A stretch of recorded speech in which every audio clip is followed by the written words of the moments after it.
Good morning, everyone.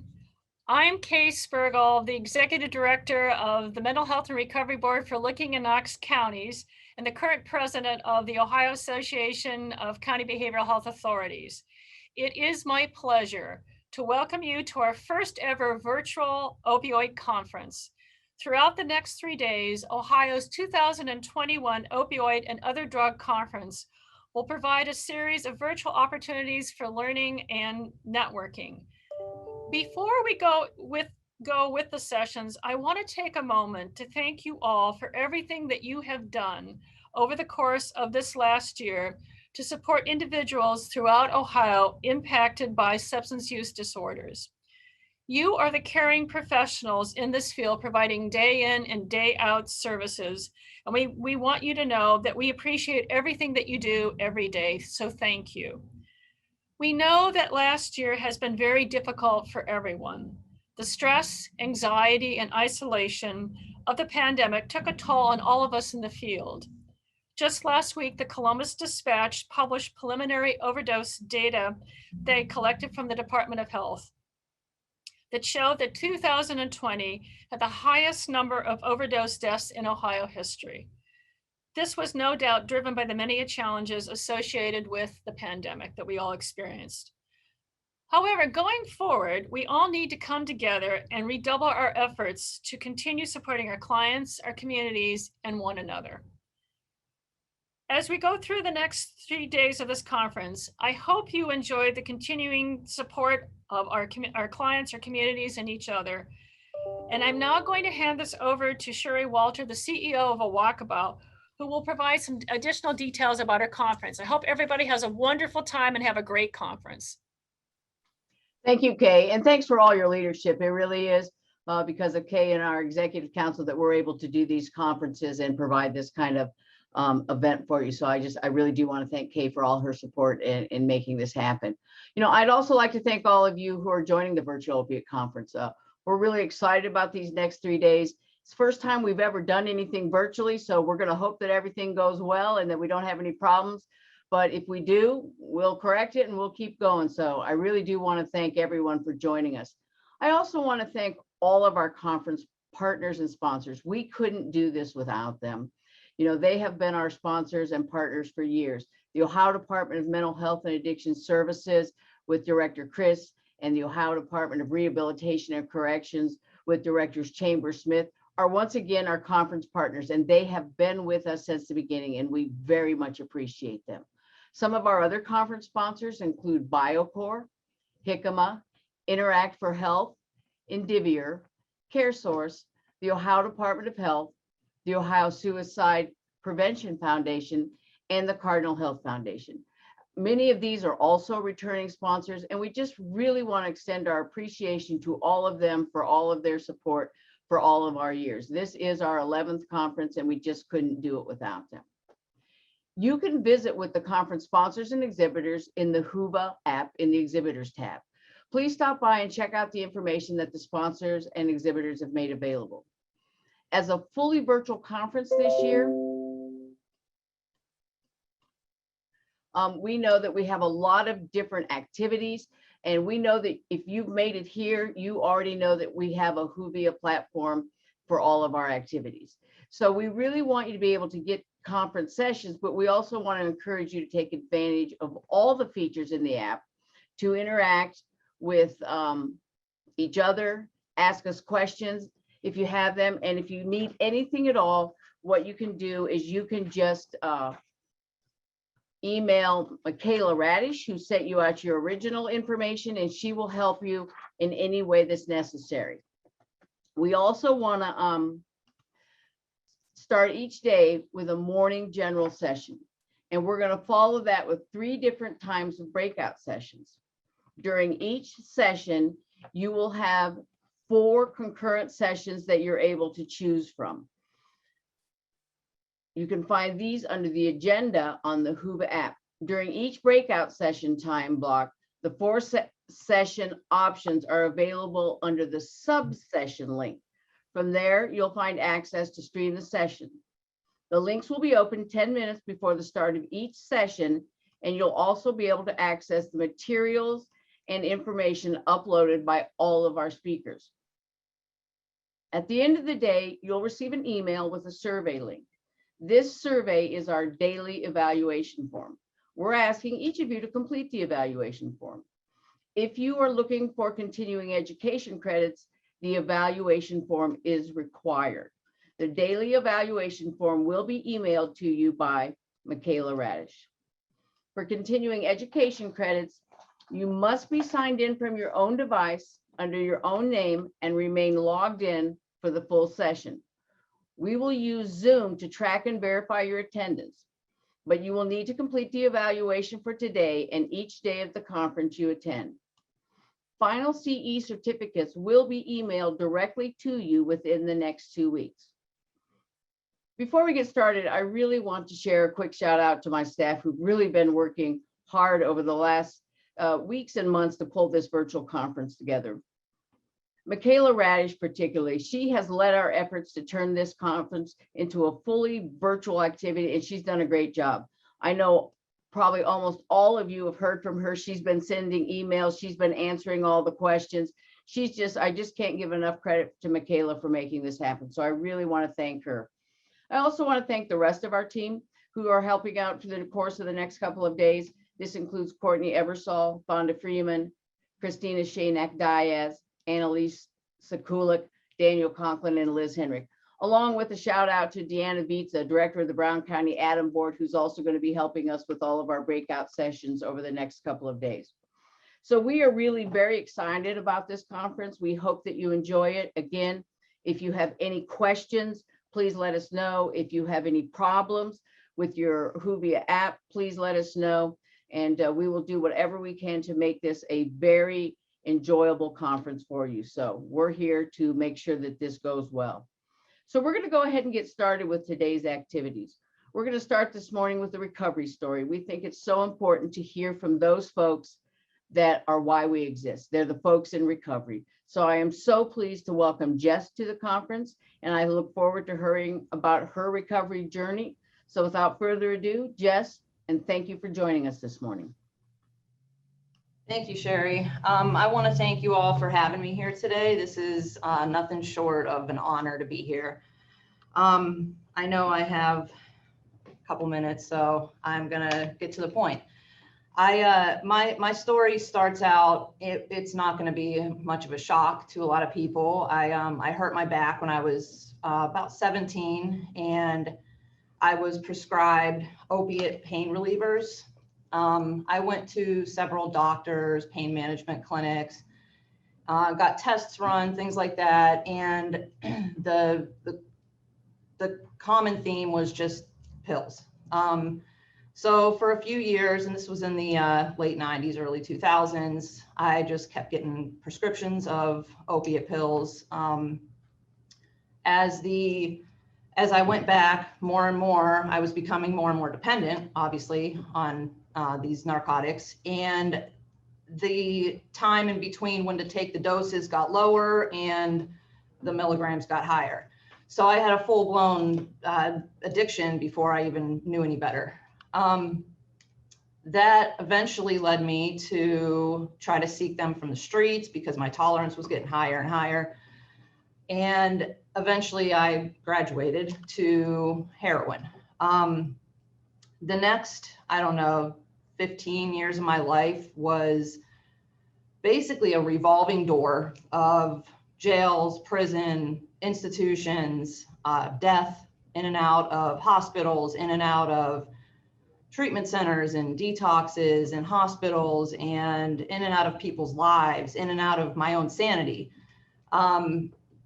That went on, again, like I said, for many years. And I kind of just accepted the fact that this is who I am. This is how I'm living. This is how I'll die. My brother and my dad had both passed away as a direct result of substance abuse. And I just accepted that this was my life, just full of incomprehensible demoralization. I existed for that next one. I would terrorize anyone and anything that was in my way of getting to that next one. And again, I accepted that that was just my fate. This is how I live. This is how I die. I did not believe that there was a solution. And it was because I claimed that I tried it. I tried to get sober. I went to all different treatment centers, things like that. I did all the IOP, PHP, MAT, all the acronyms. I made sure I got all of them checked off.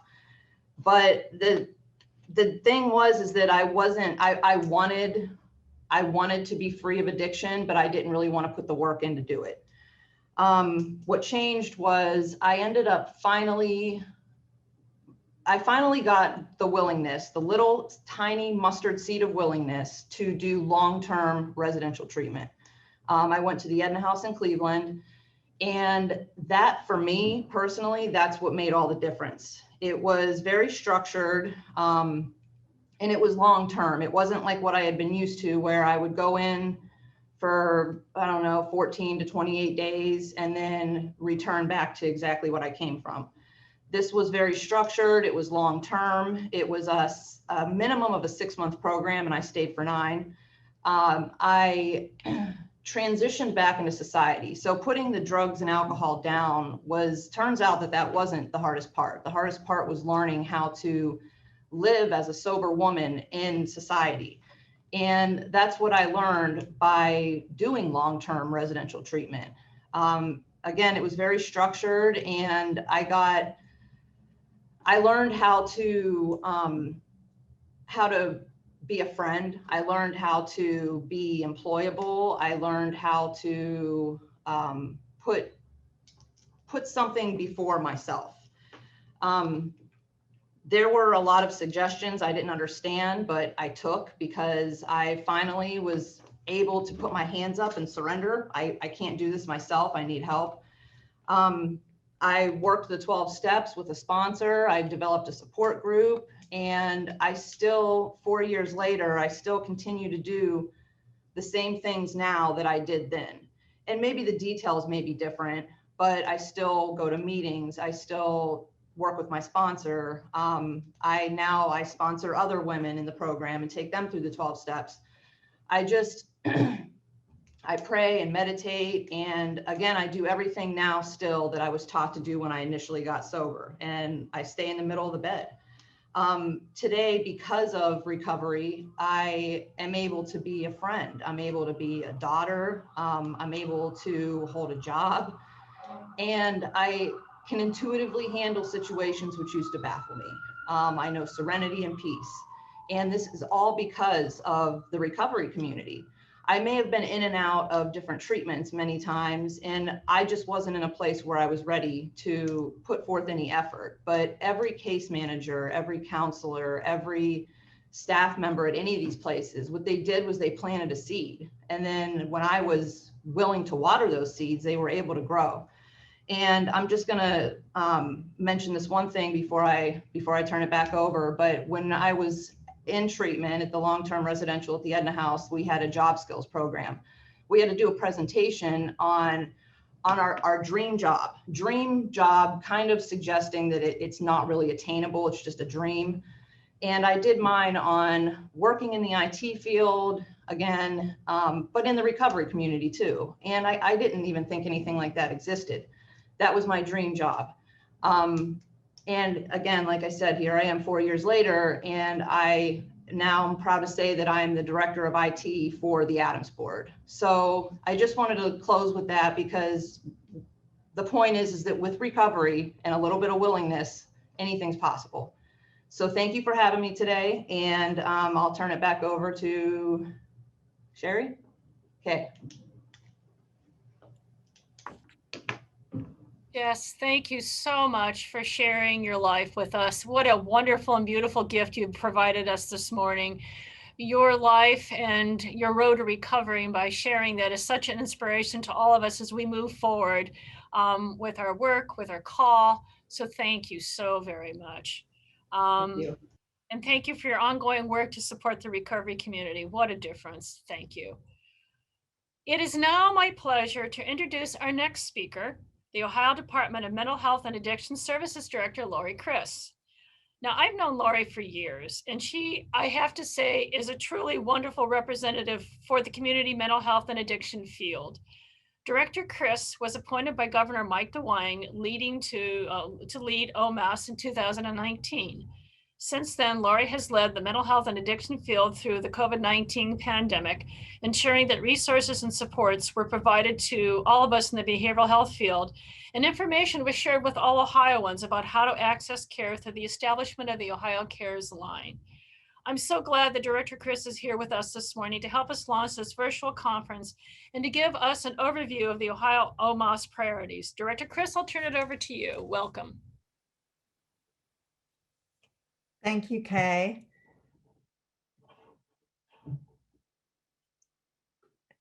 It's good morning, everyone. It is a privilege to join you this morning as we begin the 2021 Opiate Conference. And Jess, I want to add my gratitude. The chat room was lighting up with appreciation for your comments, and I want to add that as well.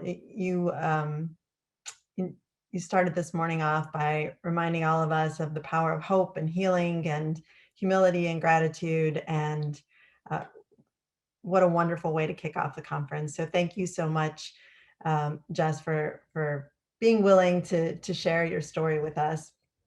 I do wish we were together in person, but it's still good to be with you all with this important opportunity to learn and grow and connect in this virtual way. And I also want to add my gratitude and thanks to our partners at OACBHA who've put on an incredible effort into hosting this conference and getting us here today. I greatly appreciate the experiences that each of you bring, the time you invest, and the passion you put into this work every single day. You're not alone in your efforts, and we must continue to listen to one another, share what we learn, and take time to lift each other up. And I know that these conferences are built just to do that. So this week, this event promises to provide all of us with important resources and insights, as well as helpful connections and support. And I hope you take full advantage of it. Next slide.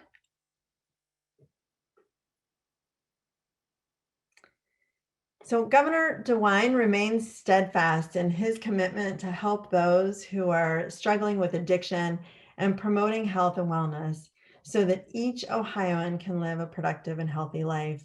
And we know all too well the challenges that this pandemic put on our already heavy shoulders in the behavioral health field and as Ohioans, and the extra dangers that it created for Ohioans struggling with addiction.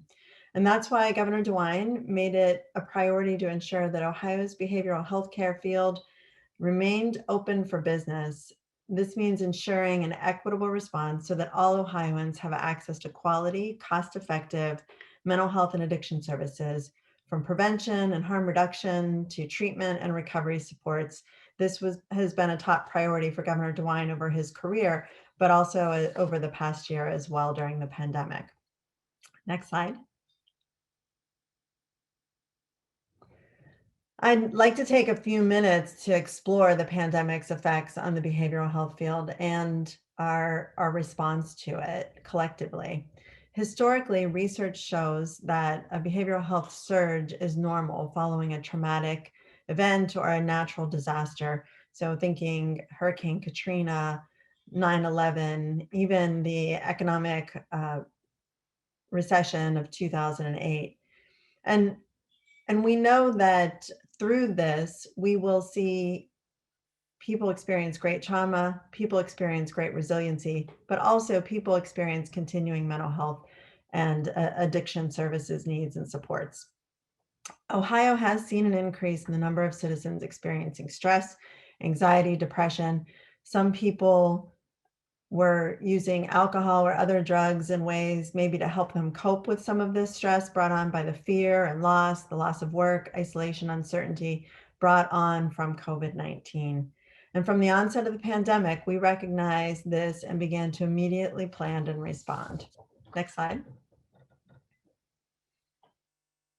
From the start of the pandemic, we worked diligently with you to ensure that behavioral health remained open for business. Our Department of Mental Health and Addiction Services worked collaboratively with the Department of Medicaid to quickly ensure that telehealth could be used to continue behavioral health services, both for people who were already receiving services in treatment centers, but also for new clients who would be coming in. And we created opportunities for access and choice with this new way of receiving services. And the value of access and choice in recovery and treatment and prevention is certainly one of the critical foundational principles of helping someone become motivated and have the capacity to take advantage of the opportunities available to them.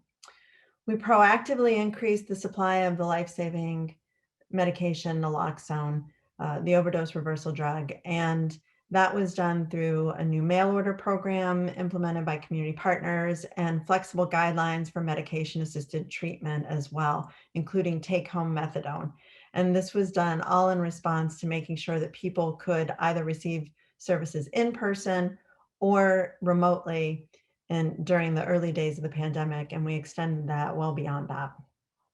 The Ohio Care Line was launched and just last month celebrated its 1-year anniversary. The Care Line connects Ohioans to trained licensed counselors who answer calls and offer emotional support and assistance 24 hours a day, 7 days a week. Since opening, over 6,000 Ohioans from all 88 counties have received support through this care line. That we've provided brief interventions for more than 1,700 callers and referred more than 1,200 callers to local treatment providers and community agencies.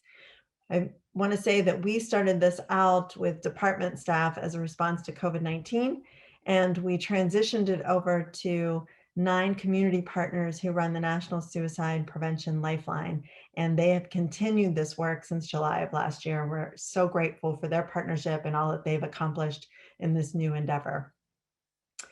Ohio's youth have not been immune to the distress caused by the pandemic, and working closely with the Ohio Department of Education, the Ohio Department of Higher Education, resources are being deployed across Ohio's schools and campuses to promote mental health, prevent substance abuse, and support families rapidly when help is needed.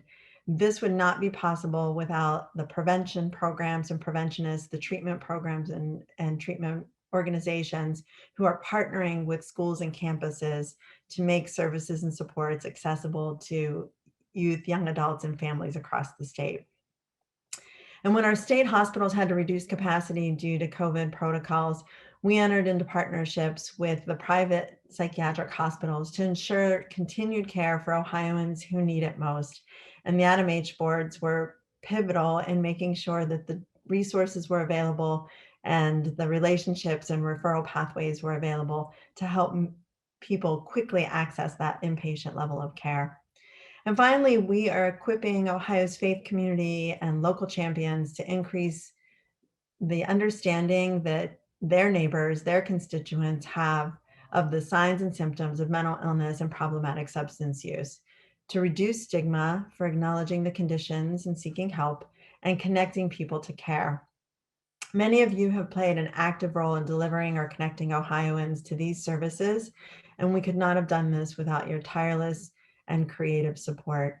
So thank you for everything you've done to help support Ohioans during the past year and in an ongoing way before the pandemic and certainly now as well.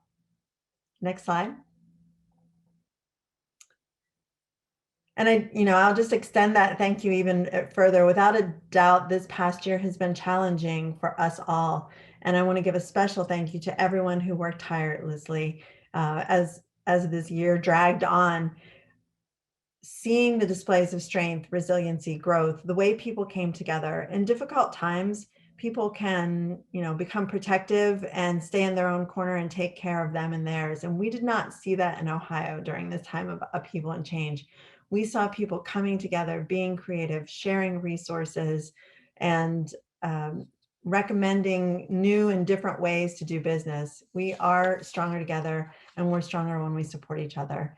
And we must be, because we continue to fight a very difficult battle, as you'll see shortly in the overdose trends that I review next.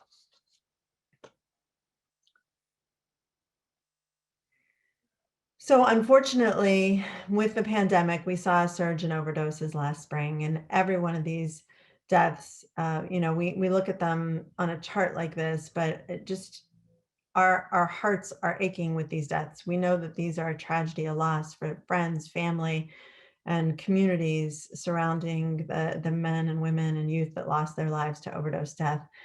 You can see preliminary data from the Ohio Department of Health here shows unintentional drug overdose deaths surpassed the 2019 rates and are now the highest on record. We just moved past the 5,000 Ohioans dying from overdose death in the past week as the 2020 numbers continue to come in. That was a 24% increase over 2019, and again, the highest number on record. These numbers are impacting every county across the state, but we do know that minority populations are experiencing overdose deaths more negatively. In 2020, unintentional overdose deaths among Black, non-Hispanic Ohioans increased 29%. So while for the state of Ohio, it was 24%, for Black Ohioans, it was 29%. And that's compared with an increase of 23% again among white Ohioans. Hispanic Ohioans had the largest increase, 41%, from 102 deaths in 2019 to 144 deaths in 2020. And among Black non-Hispanics, fentanyl was involved in 82% of the 2020 unintentional overdose deaths. Cocaine was involved in 48% of these deaths, and the combination was involved in 36% of fentanyl and cocaine. So clearly fentanyl is driving the overdose death rate among all Ohioans and among minority Ohioans as well. Next slide. This trend is not unique to Ohio. According to the Centers for Disease Control and Prevention, more than 81,000 drug overdose deaths occurred in the United States in the 12 months ending in May of 2020. And this was the highest number of overdose deaths ever recorded during a 12-month period in the United States. When you look at that top slide, you can see that curve of the line going up in overdose deaths from January of 2015 with a steady increase and then a plateau and then increasing in 2020. When you look at the map on the bottom, you can see that the lighter shaded states have had a lower rate of increase, and the darker the shade, the higher the rate of increase. Overall, for the United States, the percent of increase has been 28.8%, so nearly 29%. This is as of the data that was available in April 4th of 2021. And for Ohio, that's 23.8%, so the 24% that I mentioned earlier. You can see as you look at the states around us that some of the states have a much more significant rate of increase. West Virginia, 47%, Kentucky, 50%. South Dakota does not have data yet available, and that's why they are shaded blue here. For the most populous states, California was at 40.5% on last measurement, Florida at 42%, and Texas and New York around 35%. So significant problems, significant challenges, a lot to learn together with our partners around the country. But what we're not seeing in Ohio in particular is a demand problem. When we look at our national averages of substance use disorder, we're about the same as the rest of the country. But we do have a supply problem, and fentanyl is the biggest contributing factor. The trafficking of illicit fentanyl into Ohio from other countries is driving these deaths. It's the most available drug on Ohio's streets and contributed again to over 80% of Ohio's overdose deaths in 2020. And we know that many people are seeking not to use fentanyl, but as I said, especially in minority communities, we're seeing overdose deaths for people who are opiate naive and maybe experiencing it mixed into cocaine or other stimulants. Same is true across the state with methamphetamines and other stimulants as well. Next slide. Naloxone continues to be one of our most effective tools in the fight against overdose deaths. Recently, House Bill 341 allowed for expanded access to naloxone by making it easier for many organizations to distribute naloxone, expanding the workforce capacity to do that. And it's opened doors for more creative ways to distribute naloxone as well, such as nalox boxes and naloxone vending machines. You can see a picture of the opioid rescue kit. That's an example of a nalox box. It's remained widely available during the pandemic across Ohio in every county to our law enforcement and frontline workers, as well as to the public through local community distribution, mail order, and pharmacy supplies as well. Last week, we worked with Recovery Ohio and the Department of Health to rapidly deploy 60,000 doses of naloxone to specific zip codes in 23 counties that represent communities experiencing the highest emergency room visits and overdose death rates, and also worked closely with the Department of Health and the Atom boards to determine an equitable distribution plan to make sure that this reaches, these supplies reach those communities that are hardest hit, experiencing the most suffering, including the minority communities and Black and Hispanic Ohioans who are dying at a higher rate than white Ohioans. We continue to ensure that every single county has access to naloxone through their normal distribution strategies. And last week's effort was designed to infuse additional supplies. So on top of the normal availability to those 23 counties that represent over 80% of Ohio's overdose deaths. And we also allocated 9,000 doses to Harm Reduction Ohio so that they could be distributed on a statewide basis according to the needs that they identify with their community partners through their online ordering, mail order, and their local grassroots lay distribution partners as well. So we're grateful for the opportunity to have the resources to do this targeted naloxone distribution. Next slide. We're committed to approaching our decisions, our responses, and communications through an equity lens and supporting cultural and linguistic and trauma competent programming. You will see, and we can provide more information, it's available on our website, that we've made targeted investments for health equity and cultural competency. A recent award of $4.9 million to 36 faith-based and minority organizations through the use of Community Partners Program was an example of how we were able to use state opioid response dollars to reach those communities, again, hardest hit, who will be able to have not just effective messages locally, but the messenger matters too. So trusted local partners who are able to share information about how to access help.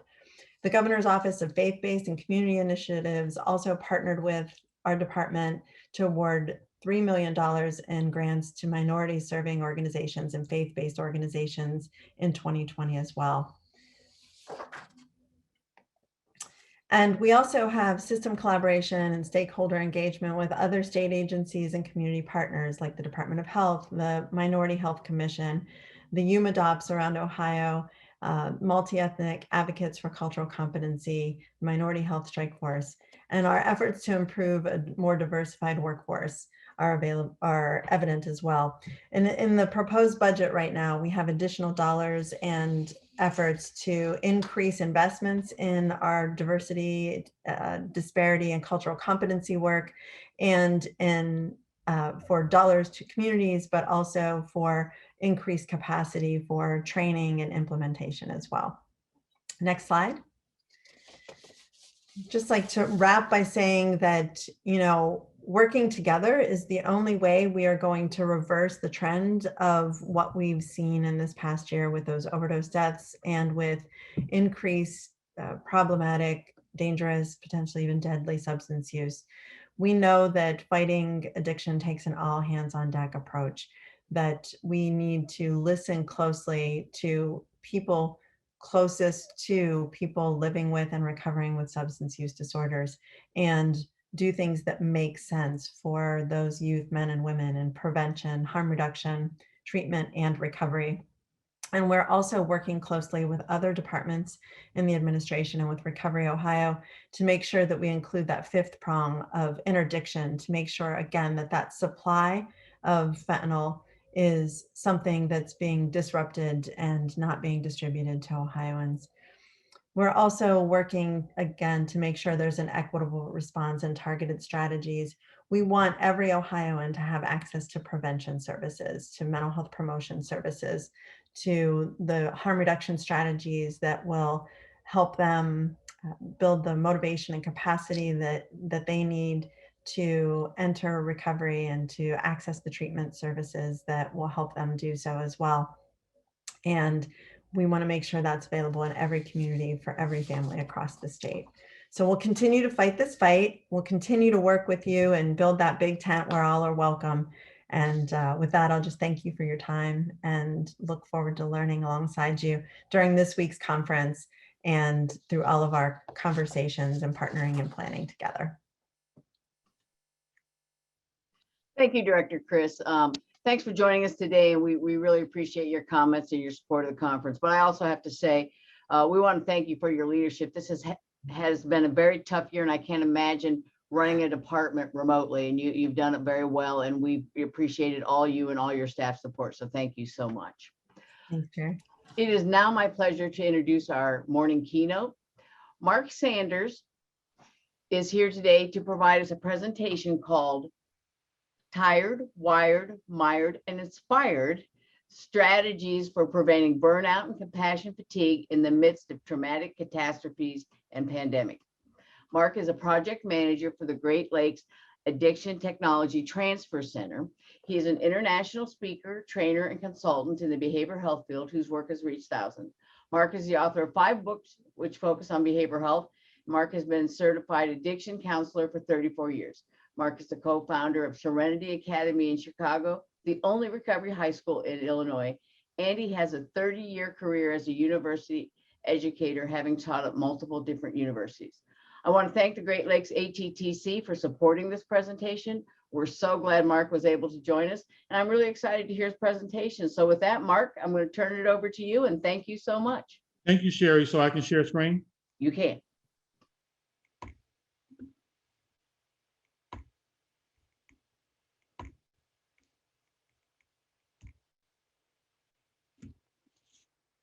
Good morning, everyone. Would you join me in giving the organizers of this conference a virtual round of applause for all that they did to put this great conference together? So we take a moment to applaud you. And presentations often begin with the polling of the audience. So by show of hands, how many of you do outstanding work? Raise your hand if you're really good at your work. All right, very good, about 401 people. How many of you feel as a result of the work that you do, that you're making a difference in the lives of at least one human being, at least one person benefits from your work? And how many of you feel, as a result of the work that you do, that you deserve a $90,000 a year pay increase? And every hand goes up twice. Know that I know that the world cannot compensate you enough for this important work that you do. About 4 years ago, I was flying in from Arizona to Chicago, where I live, and I'm sitting next to a man with 6 Purple Hearts. And how do you earn a Purple Heart? I'm glad you asked. Bravery. He was about 90 years old, a World War II veteran. In other words, for 3.5 hours, I'm sitting next to the bravest human being I ever met in my life. And at one point he says, Mark, what do you do? I said, I'm a social worker. I give speeches. I talk to counselors, case managers, recovery coaches, supervisors, directors. And he told me to tell you, thank you for your service. I read a book called Good to Great. And the author says you can tell what's most important to a society by its tallest buildings. You see, 100 years ago, the tallest buildings were churches. Today, the tallest buildings are Fortune 500 companies and Fortune 100 companies. But the author said that no society is great just because you have tall buildings and Fortune 500 companies and Fortune 100 companies. The society is great when you have great substance use disorders counselors and case managers and recovery coaches and people who help others for a living. So if you're in a room sitting anywhere near a mirror, I invite you to look at yourself in the mirror and repeat these words. This is your lucky day. You're looking at greatness. Take a moment, if you would, and claim that. And I have a story for you in honor of the work that you do before we get into our content. You might have heard of a baseball player named Lou Gehrig. Lou Gehrig played baseball 100 years ago. He was teammates with Babe Ruth. In the 1940s, they made a movie about his life called The Pride of the Yankees. And he went in front of 40,000 screaming Yankee fans, and he gave this speech. Today, and there was an echo in the stadium, today, I feel like the luckiest man on the face of this earth. Today, I feel like the luckiest man on the face of this earth. How was he lucky he was dying? It was his death speech and his retirement speech. Lou Gehrig was dying of a condition, which they later named after him, ALS, Lou Gehrig's disease. So I went on the internet, looked up the backstory. The story that I read was that the day before he gave that speech, there was a 12-year-old boy in a hospital. The boy was sick, he was dying, and he refused to take his medication. And doctors told his mother, your son will be dead soon unless he takes his medication. The mother knew that Lou Gehrig was her son's hero. So she called the Yankee organization and asked if Lou Gehrig could come to the hospital to convince her son to take his medication. So he showed up and the boy's eyes got so big, he saw his hero and he said, I'm still not gonna take my medication unless you hit a home run tomorrow. Lou Gehrig said, okay, I'll hit a home run tomorrow. He didn't hit a home run. He hit 2. Now fast forward. Right before he gave the speech, the mother called the Yankee organization and word got to Lou Gehrig that her son started taking his medication. He felt lucky because he was able to help someone. And of course, you're fortunate because you get to help others for a living. And of course, your clients are fortunate because of that important work that you do. So before we begin, I salute you for that work and let us begin. I'd like to thank the Great Lakes Addiction Technology Transfer Center and the Great Lakes Mental Health Technology Transfer Center for sponsoring my presentation today. Tired, Wired, Mired, and Inspired. Strategies for Preventing Burnout and Compassion Fatigue. So I imagine that most of you remember exactly where you were September 11, 2001. And let me suggest to you what happened September 12, 2001 in New York City. The drinking in all 5 boroughs increased. And 2021 is the 20th year anniversary of September 11. And every time we go to the airport, we're reminded of the tragedy, the trauma of September 11th. You walk into the airport, you have to take off your shoes. You have to take off your belt. You put your luggage on the conveyor belt while the dog sort of sniffs your luggage. The conveyor belt machine looks through your luggage. And then they might ask you to turn sideways, head over your head. And there's a machine that looks through your body. If they're not enough, sometimes they'll ask you to move to your left or your right, put out your hand, they put a substance on your hand, and then they may actually search it. Sometimes when they've searched me, they say, would you like to go in a private room? Say, no, I want the world to see what's happening here in this space. Believe it or not, those of you born in the 1990s may not be aware that we had a time in our nation's history where you could go to the airport, and if you had a child, they can accompany you all the way to the plane. Your spouse, your partner could go all the way up to the plane and give you a hug. Your dog could go all the way up to the plane. In what year do you think we will return to that? By the way, feel free to put your response in chat. When will we return to a time when your child, your loved ones will be able to come to the plane and say goodbye? Would you put a year in chat? And whoever's monitoring chat, let us know what they're saying. We've got a lot of nevers coming through. Yeah, so my point is that we're still impacted by September 11, 20 years later, while all of this is happening at the same time. So in March, we became aware of COVID-19. And millions of people have died of COVID-19 all over the world. And we learned that COVID-19 triggered an economic recession. At its peak, 50 million Americans out of work. I heard the other day that 110,000 restaurants closed, triggered by COVID-19. And then if that were not enough, we're experiencing racial conflict and political unrest, and relapses are increasing. And as the director mentioned, Director Criss, more overdose deaths in any time in, say, Ohio history and US history. But let me share with you a hidden statistic. This is a hidden stat. You know, my father died smoking crack cocaine, May 29th, 1986. A decade later, my youngest brother called me in 1996 and said, I have a drug problem. I said, I know. He said, I need help. I said, I know. So I put my brother in what they called back then detoxification facility for 3 days. And he called me on the third day and said, I'm bored. Now what do? I said, go to a meeting of Narcotics Anonymous. So after the meeting, my brother called me. He was crying. He was in tears. I said, why are you crying?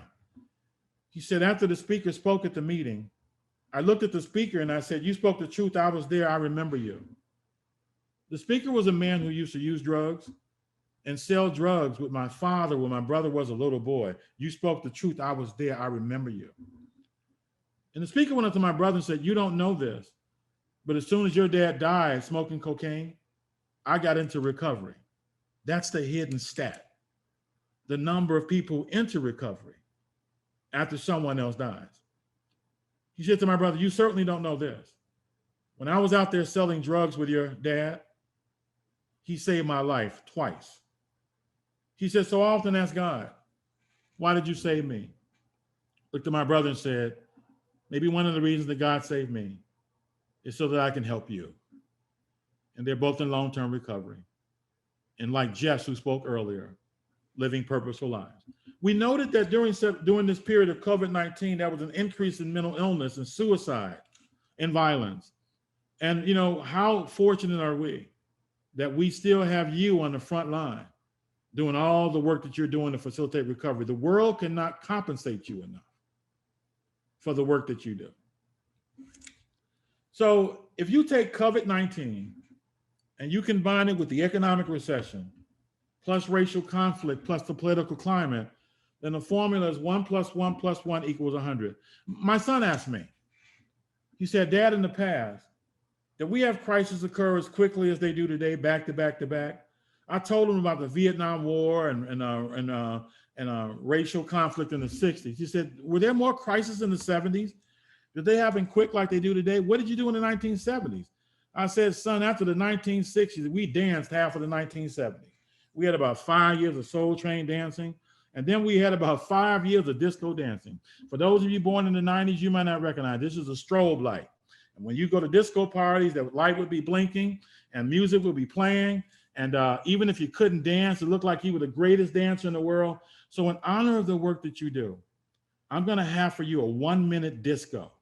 And to those of you born in the 90s, again, visualize somebody with big hair, sunglasses, even at midnight, bell-bottom pants, dancing to songs like this under the strobe light. This is your party in honor of what you do.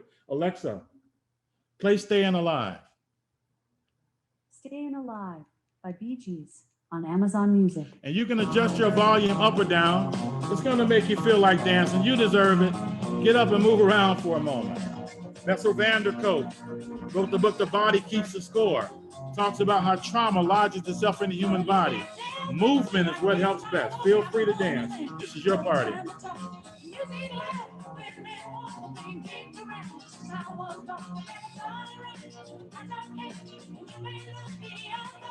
Remember that?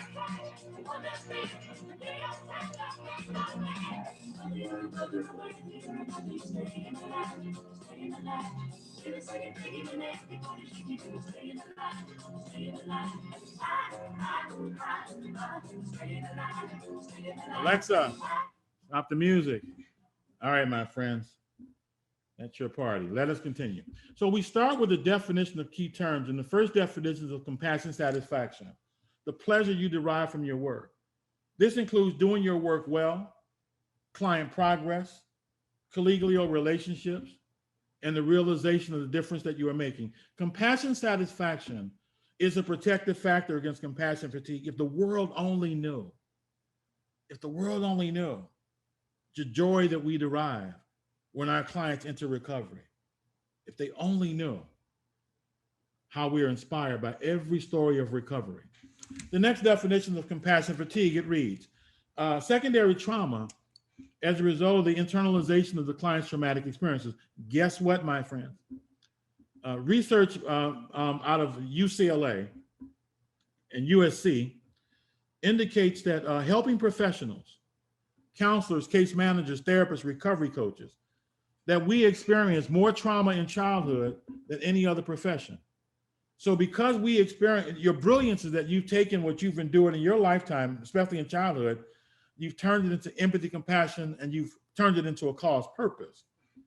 But because we experience more trauma in childhood than any other profession, we are more vulnerable to secondary trauma, secondary PTSD than most other professionals. The third definition is of burnout, a form of compassion fatigue that develops much slower than secondary trauma. You see, secondary trauma occurs like this. One of your clients overdoses and now you're having bad dreams and nightmares. I remember as if it were yesterday. I started a job years ago working in a mental health facility, and I was on the 5th floor, and one of the patients ran past me at full speed and jumped out of the window from the 5th floor to the ground to his death. Staff was having nightmares and bad dreams, and they couldn't sleep. It happened quickly like this. Burnout has a gradual onset and is associated with a non-supportive work environment, toxic organizational dynamics, a large caseload, and the feeling that the work that you do is not making a difference. Work-related burnout is a response to chronic stress. Its symptoms include emotional exhaustion. How many of you, by show of hands, listen all day? You feel like you're one big ear. You're listening all day. And then you go home and you have that brilliant son or daughter who continues to ask you questions that they already know the answer to. So you're listening all day, all night. You feel like one big ear. And then you have that spouse, that partner who can't stop talking about themselves. If you listen all day and all night, you are vulnerable to emotional exhaustion. The second part of the definition of burnout, professional burnout, is depersonalization. And depersonalization is what occurs when it occurs, you stop seeing your clients, those that you serve, as human as you should see them in the past. Anyone who's ever had a large caseload is vulnerable to depersonalization. Let's play a game called Can You Top This? We want to find out who attending this conference has had the largest caseload in the history of caseload. So if you feel you've had a large caseload, would you put the number of clients that you work with in one time in chat? We want to know who's had the largest caseload. And you can let us know what you see.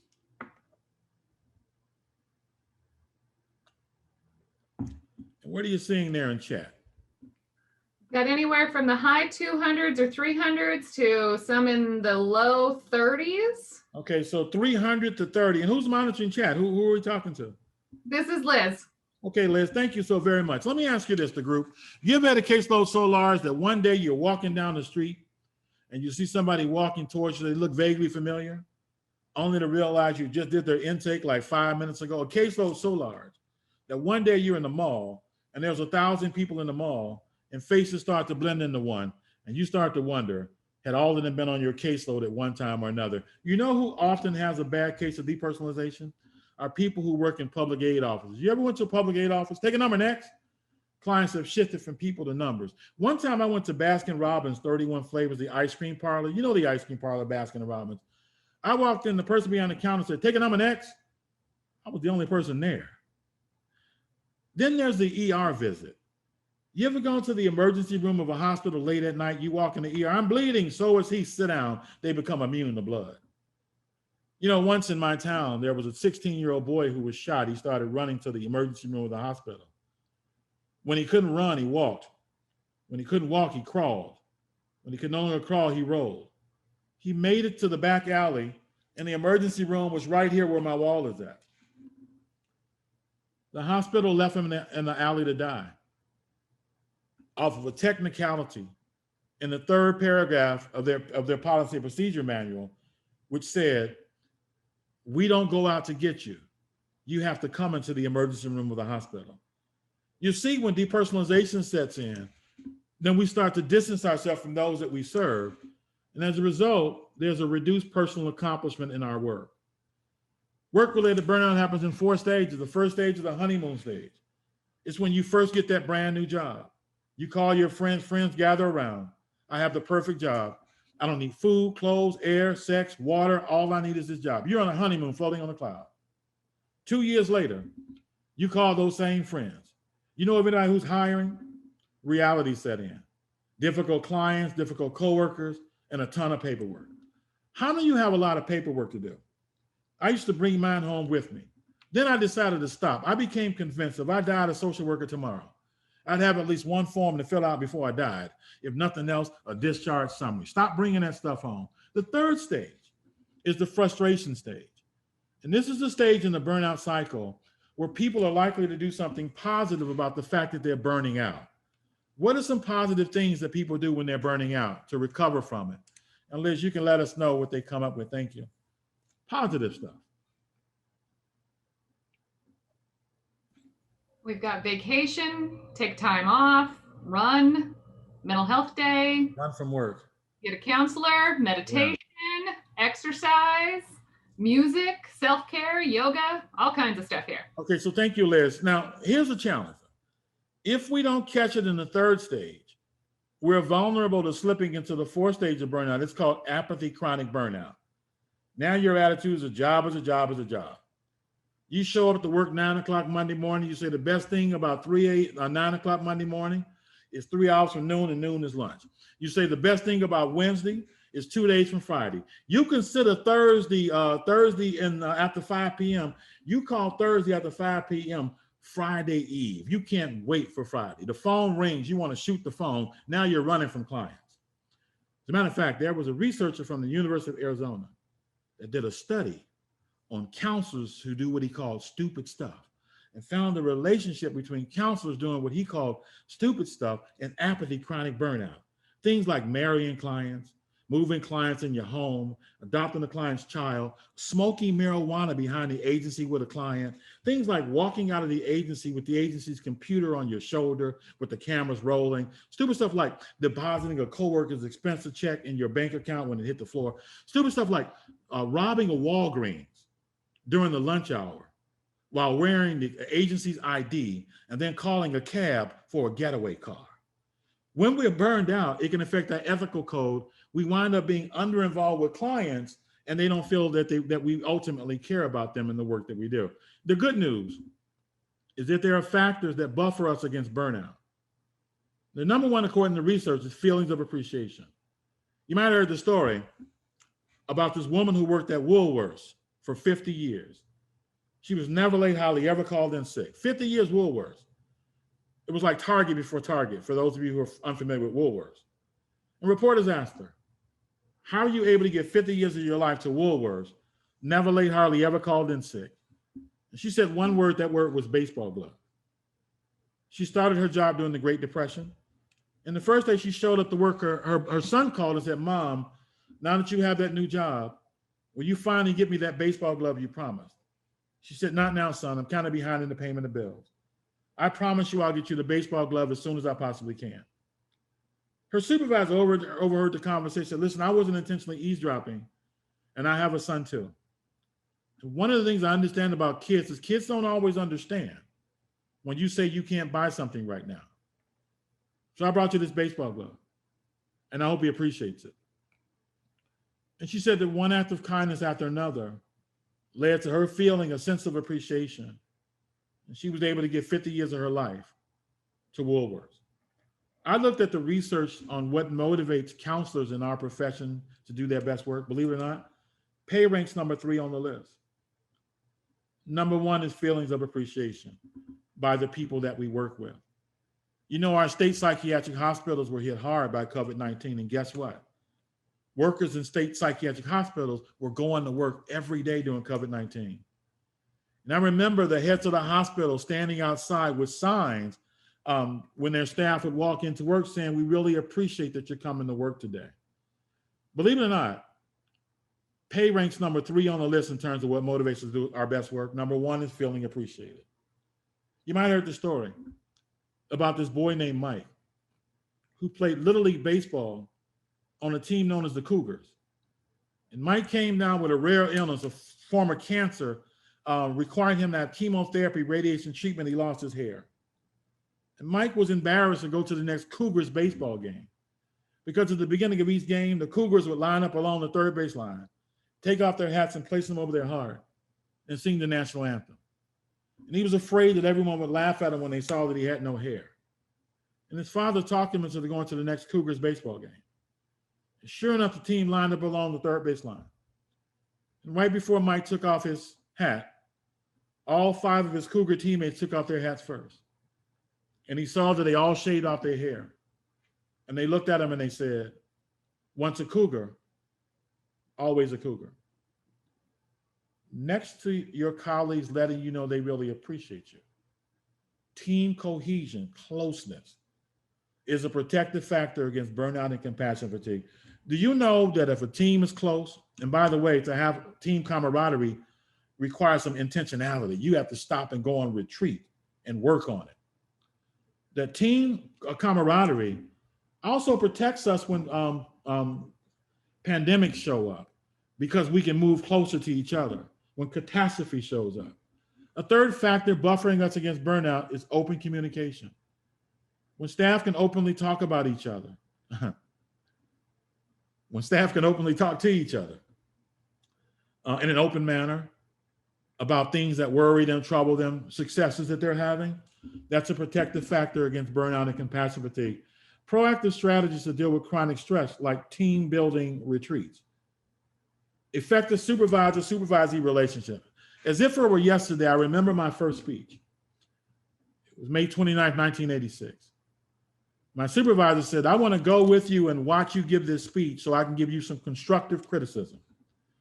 My friends, I've always had a problem with that term, constructive criticism. Construct means to build up, and criticize means to tear down. How are you going to build me up and tear me down at the same time? It's like taking a bath in water and drying off in dirt. Doesn't make a whole lot of sense. Now, here's what doesn't help. It was a Monday morning, and none of the staff looked like they wanted to be there. They looked unhappy. In fact, the only person that looked happy at that organization where I was giving my first speech was the janitor.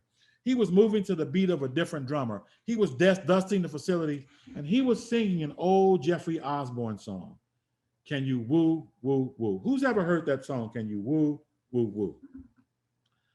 So I'm singing a song in my head. I'm feeling relaxed. And 5 minutes into my presentation, there was a knock on the door. Is there a Mark Sanders here? There's an emergency phone call for you. And I took the phone call. My mother was on the other end of the line, and she was crying hysterically. She told me my dad had just died in a closet at work, smoking cocaine. And up until that point in my life, that was the worst news I'd ever got in my life. And I got these things operating against me. One, I was raised a traditional male and taught not to cry. Number two, I come from a family that intellectualizes pain. So I'm sitting there thinking, I got to see my siblings. I think they need counseling, grief counseling. I want to make some referrals. My supervisor said, let's go. And we got in a cab. And I looked over at her. And she was doing for me what I could not do for myself. She was crying. She asked me every week for about a year, how are you doing? And you know, she was so supportive that I thought about what that philosopher said, that no one cares how much you know unless they know how much you care. The research says that the number one factor in employee satisfaction in terms of the critical relationship that's most important is the supervisor-supervisee relationship. You see, we've got work to do, because when that relationship is not solid, turnover is high. Creativity. You know, there's a book called The Artist's Way. And the author says that lots of people who say they're burned out, they're not really burned out, they're bored out.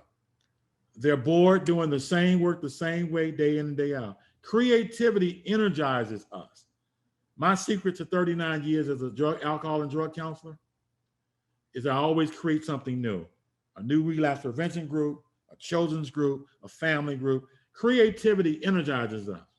Finally, individual decision to take responsibility for managing their own burnout. So anybody here from Toledo, Ohio? You're from Toledo, raise your hand. All right, anybody here born in Toledo, Ohio? All right, I hope you give me permission to tell this story I'm about to share. One day I gave a speech in Toledo, Ohio, and if you were standing next to me, you would think that somebody had just died. They looked so depressed, the whole staff. It took me a few minutes into the presentation to realize that this was the most chronically burned out group of workers I'd ever seen in my life. The catch is the program had only been in existence for 6 months. Let us chat. How is it possible for a program to be in existence for just 6 months and the entire staff is burned out? How could that be possible? Everyone on the staff was burned out. Now, Liz, you can let us know what people are saying. How can the whole staff be burned out and they've only been around for 6 months? What are you thinking?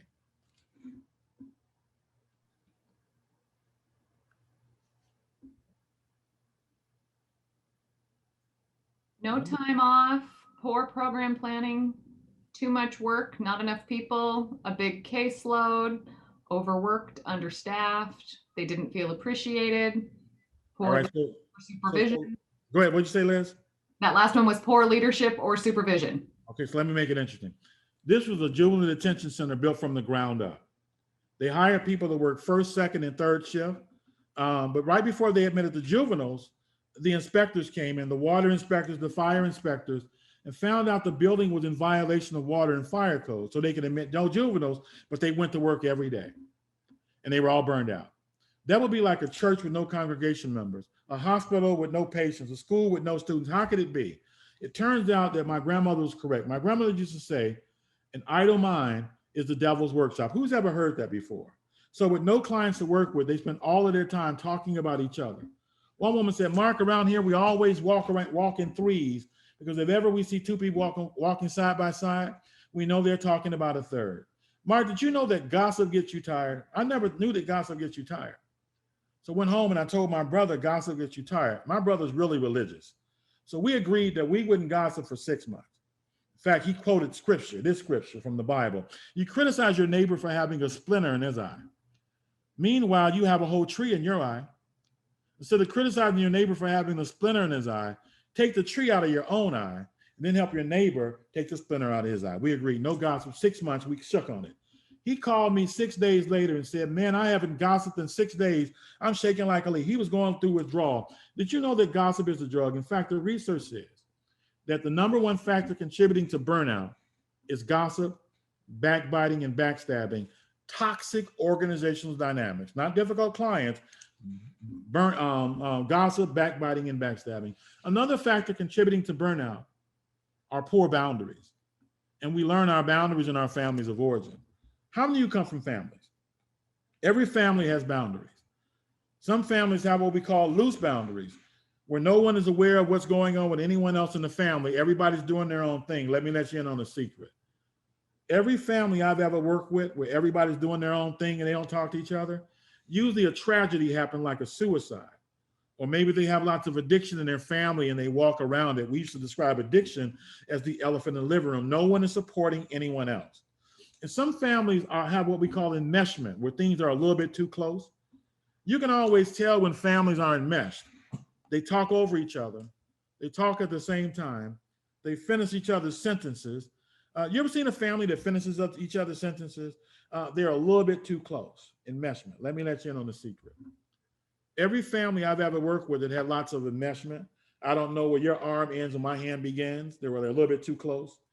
They have lots of secrets, and they band together to protect the secrets. And some of our clients and some of us come from families where the boundaries are pretty healthy. You can always tell when a family has healthy boundaries because everyone is allowed the 5 freedoms. To think what you think rather than what you should think. To feel what you feel rather than what you should feel. The freedom to want what you want. You're not so connected that you can't think your own thoughts and feel your own feelings and want what you want. Should children get everything they want? Of course not. Should they be allowed to want it? Of course, because when your wants are shamed, you become a social worker. Just kidding. The freedom to see what you see rather than what you should see. Here's a story. Samuel L. Jackson played the role of a doctor in New Orleans who made house calls in a movie called Eve's Bayou. He had a daughter, Eve, and Eve was about 9 years old, and she opened the door and saw her father, Samuel L. Jackson, on top of one of his female patients making a house call. She slammed the door, and later that night, she said to her 11-year-old sister, I saw Daddy on top of Mrs. Such and Such making a house call. And her big sister put her arm around Eve and said, Eve, no, that's not what you saw. This is what you saw. There's some families out there that are so enmeshed, you can't even see what you see. The fifth is the freedom to imagine your own self-actualization. what you can do with your life, what you want to do with your life. Families that have lots of secrets because of enmeshment, they tend to want to push children in occupations that make the family look good in order to protect the family secrets. So think about your family of origin. Are the boundaries loose? Everybody doing their own thing? Are they enmeshed a little bit too close, or are they pretty healthy? And then take a moment to think about the boundaries in your current family, who that you live with now. Are those boundaries loose, enmeshed, or healthier? Usually when we have more time to talk about this, most people will say, my family of origin, the boundaries are loose and enmeshed, but in my current family, we formed healthier boundaries. Why is this important? Because when we don't form healthy boundaries in our family of origins, we tend to overdo it where our clients are concerned, especially when we have enmeshed boundaries. We might find ourselves in a crack house at midnight protecting clients, or in an opium shooting gallery at 2 o'clock in the morning working with clients when we ought to be home sleeping.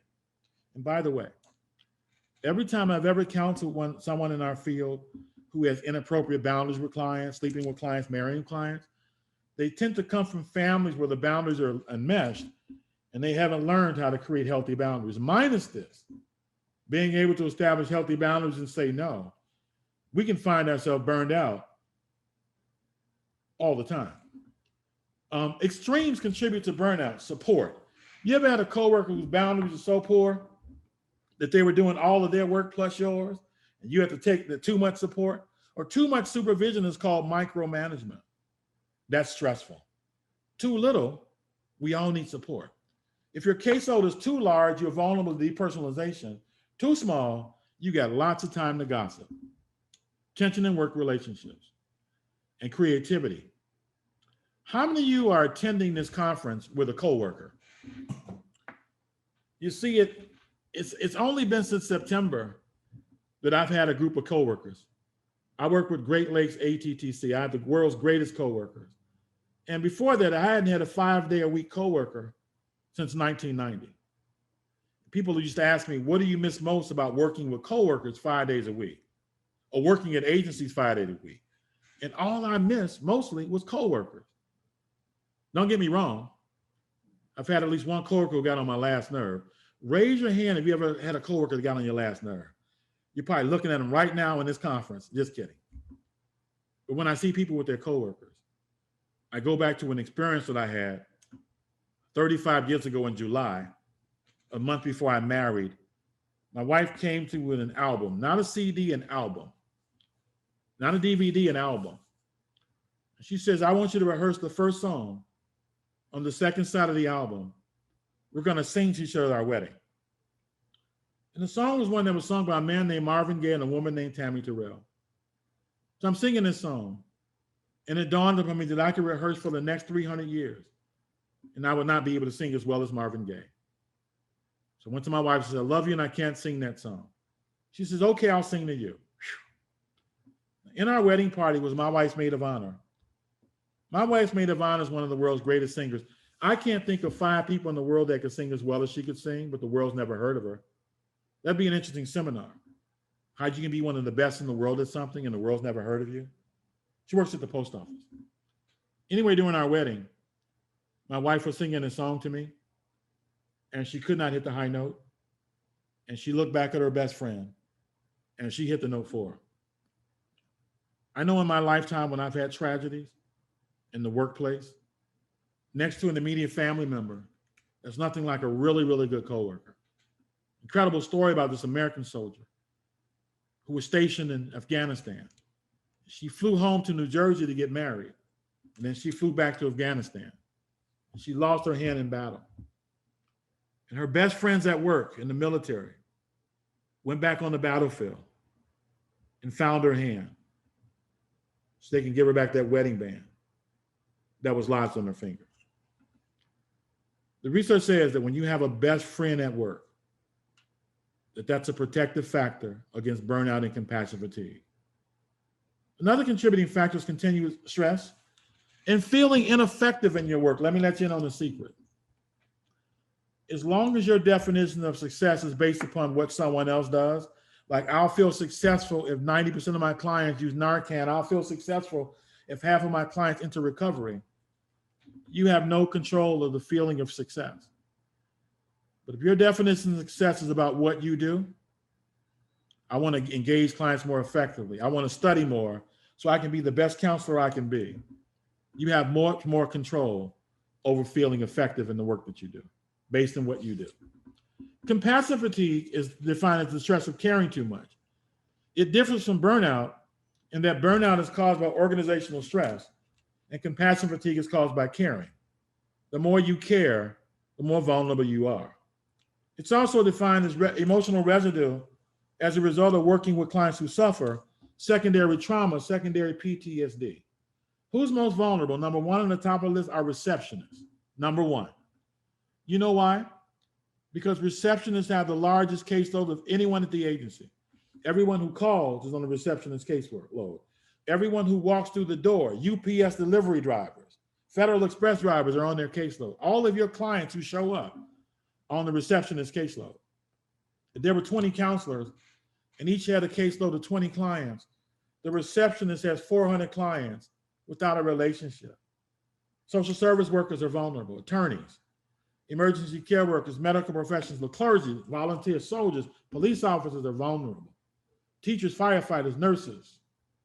Some of the signs include anger, frustration, tardiness, exhaustion, depression, feeling hopeless, blaming others, irritability, sleep problems, rudeness, gossiping, which makes you even more tired.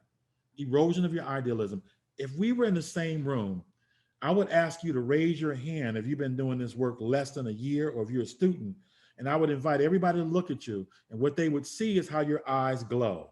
You know, newer workers in our field, their eyes always glow, and what that glow means, I want to save the world. Let me at the whole world. I'll save the world. But as we start to experience more and more compassion fatigue, our eyes start to dim. Flashbacks as we listen to horrible stories of the suffering of our clients, intrusive thoughts, spiritual distress.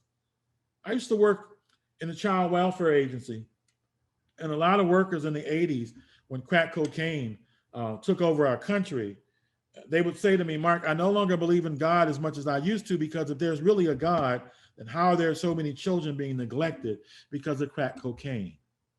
So, question. Are you more vulnerable to burnout, which is caused by organizational stress, or compassion fatigue, which is caused by caring? Would you put one of those words in chat? We want to know, burnout or compassion fatigue, which are you more vulnerable to?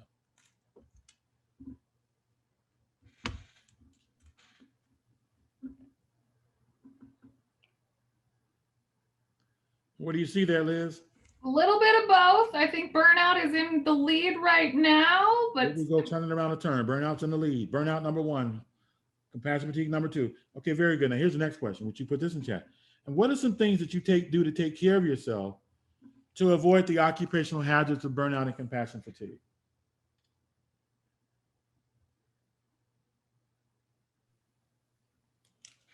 we've got exercise, hobbies, therapist, boundaries, take time off, visit with friends, socialize, running, fishing, self-care, meditate.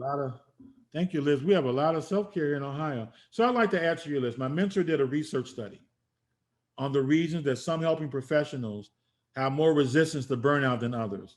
And there are 4 things that they do on a regular basis compared to their peers that help to protect them from burnout. Number one, research finding.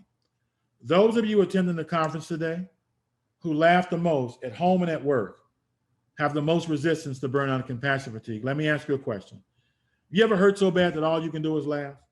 I'm serious. A relative of mine called me, told me he was $250,000 in debt. He was laughing like a hyena. I said, why are you laughing? He said, man, sometimes things hurt so bad that all you can do is laugh. How many of you have kids? February 3rd, 1995 was the scariest and happiest day of my life, all wrapped up in one, if you could imagine such a day. It was the day my son was born. He came out weighing 5 pounds, 5 ounces, looking exactly like his dad, scared me to death. Those of you leaning in on your computer screen can see what I'm about to share better than those who are leaning back. My son was born with a frame this big. He had my nose, my adult nose, on a frame this big. The kid was all nose. So I walked around the hospital room to get different angles. Looked like everywhere I walked, his nose was following me. You would have swore his nose had eyes. Then I wondered why nobody ever told me. The second my son was born, I had more love for him than people I know my entire life. So strong was my love for my son that everywhere the nurses took him, I followed him. My fear was that mine would get mixed up with someone else's child, and someone else would wind up bringing a future NBA star home. Just kidding, had therapy about that. In the hospital where my son was born, most of the babies were born weighing between 5 to 8 pounds at birth, and they were sleeping in a fetal position. There was one baby there I never will forget. That baby's born weighing 12 pounds, sleeping like this. Looked like a grown man, like we ready to say, give me a pillow, some popcorn, and put the TV on channel 7. He was huge. We brought our son home. And after about a year, he learned to smile. And because I loved him so, I'd smile with him. A year later, he learned to laugh. I would laugh with him. I always felt better. The catch is nothing was funny. Thought I was losing my mind, laughing when nothing is funny.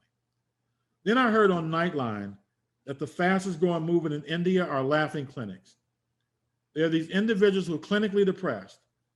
They show up every evening in the town square, and they do 15 minutes of yoga stretching, and then they laugh for 45 minutes. Researchers said laughing when nothing is funny, their appetite improves, they need less medication, they sleep better, brighter outlook on life. In short, the research says there's a value in laughing even if nothing is funny. I know your work is stressful, challenging clients, relapses, a lot of paperwork. So here's what I encourage you to do every day for the rest of your career. Every evening when you get off work, 6, 7, 8, 9 o'clock, whatever time you get off work, I want you to go to the parking lot and get in your car and lock the door and look around at both directions, make sure nobody's watching, and simply laugh. Laughter, even if nothing is funny, is a protective factor. Centering rituals that no matter how hectic your day, you do something every day to center yourself. And then you replenish yourself. And believe it or not, the most important finding that interested the researchers is those of you who volunteer the most. They call that meaningful acts of service. That meaningful volunteerism reduces the impact or the risk of burnout and capacity fatigue, because what meaningful volunteerism does is that it helps to recharge your battery and remind you why you became a helping professional in the first place. Would you repeat this long quote after me? The flap of a butterfly's wings in Brazil can cause an earthquake in Texas. Would you say that to yourself? You know, in March of 1986, I was sitting in my office downtown Chicago, the phone rang. A man called me collect. He was in tears, he was crying. He said, I need to see a counselor today. I looked in the appointment book, I said, I can see you in an hour. He said, it'll take 8 hours. My office is located downtown on Jackson and State Street. He lived 103rd Street South. He walked 103 blocks to meet with me. He showed up exhausted. He told me he got paid that Friday and spent his whole paycheck on drugs. So 10 minutes into the conversation, I asked, are you ready to get help? He says, I'm ready to get help. I said, if you leave my office and go and stand on the corner of Jackson and State Street, a bus will appear. Take the bus to the end of the line. At the end of the line, there's a drug treatment center. I waited for the bus with him. I paid his bus fare, and treatment center at the end of the line. He came back the year that I gave him that bus fare, and he gave it back. And he said he was grateful for his recovery. What I've learned in my 39 years as a drug counselor is that when you help someone with their recovery, eventually gratitude sets in. And once they become grateful, they start helping people. And once they become grateful, they start helping people. It basically means that your great work never ends. It's magnified. Native Americans told me to tell you that what you do to help someone with their recovery today will impact their family across 7 generations. It really is true. It's the flap of a butterfly's wings in Brazil can cause an earthquake in Texas. Every little bit you do is magnified. A number of years ago, I was counseling these 7 teenage girls in a group. And between these 7 teenage girls, they had 7 days of recovery. In other words, the only recovery they had was that day. And I heard in the residential facility where they were receiving services, there was a 19-year-old emerging adult woman walking around the same building with 3 years of recovery. So I thought what you would have thought, she needs to join our group so they can catch her recovery. But you know the recovery is contagious. So I called her counselor, can she join our group? Say, no, she's doing fine all by herself. I called the second time, can she join our group? No, she's doing fine all by herself. I called the third time, therapist says, okay, she can join the group. Turns out she wasn't doing fine. She said, I was about to relapse today. Next group she attended said, Mark, I want to be a social worker. I want to help girls. I said, you can do it. You can be a social worker. You can help girls. She came back the following week and said she cried all week. She had 4 therapists before, told them all she wanted to be a social worker. I was the only person that said she could do it. I told her, my friends, there's only 2 things to qualify a person to do the work that you do. You're either an expert, meaning you attended school and studied how to help others, or you attended conferences like these. You're either an expert or a witness. You've lived it. She grew up with all kind of trauma, witnessing domestic violence, sexual abuse. She witnessed it. When I told her she could be a social worker, she could do it. She was in community college, majoring in general studies, declared as a major of social work. She received an associate's degree in social work. She went to university and got a bachelor's degree in social work. In March of 2018, she called me up to the agency and said, I have a surprise for you. And I showed up and she was wearing a sweatshirt from one of the most prestigious universities in the world and showed me where that university honored her with $50,000 towards in scholarship money towards her master's degree in social work. June 15, 2019, I watched her walk across the stage where she received her master's degree in social work. That's why we do what we do. You're like a miracle worker. Yes, you are. My mentor's mentor was dying, and his mentor called my mentor and asked, would you fly to Kalamazoo, Michigan, and sit near my bedside and help me write one more article before I die? My mentor got on the plane and he flew to Kalamazoo, Michigan. And he's sitting near his mentor's bedside. And he says, look, I love you, but this is really strange. You've written 500 articles already. You revolutionized behavioral health through your pen. Why are you writing this article on your deathbed? His mentor quoted that philosopher who said that each of us dies twice. He said, the first time you die, it's a physical death. They'll have a funeral for you. And the next time you die is the last time someone on earth speaks your name. And if you keep helping people with their recovery, there'll be people speaking your name for a long time. Thank you so very much for allowing me to spend this morning with you. And I hope you enjoy the rest of the conference. Thank you so very much.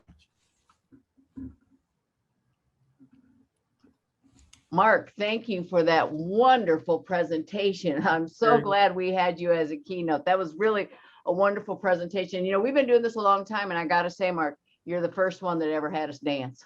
Oh my goodness. Yeah, I feel vindicated. Yeah, there By the you way, go. it really does release trauma in the body. We're dealing with it just like our clients. Thank you very much, Cheri. Oh, thank you. Thank you so much. So we're going to wrap up this morning's general session. Again, I want to thank all our speakers. I want to thank Kay, Director Criss, Jess, and Mark for this morning's wonderful session. I think we've really gotten off to a great start.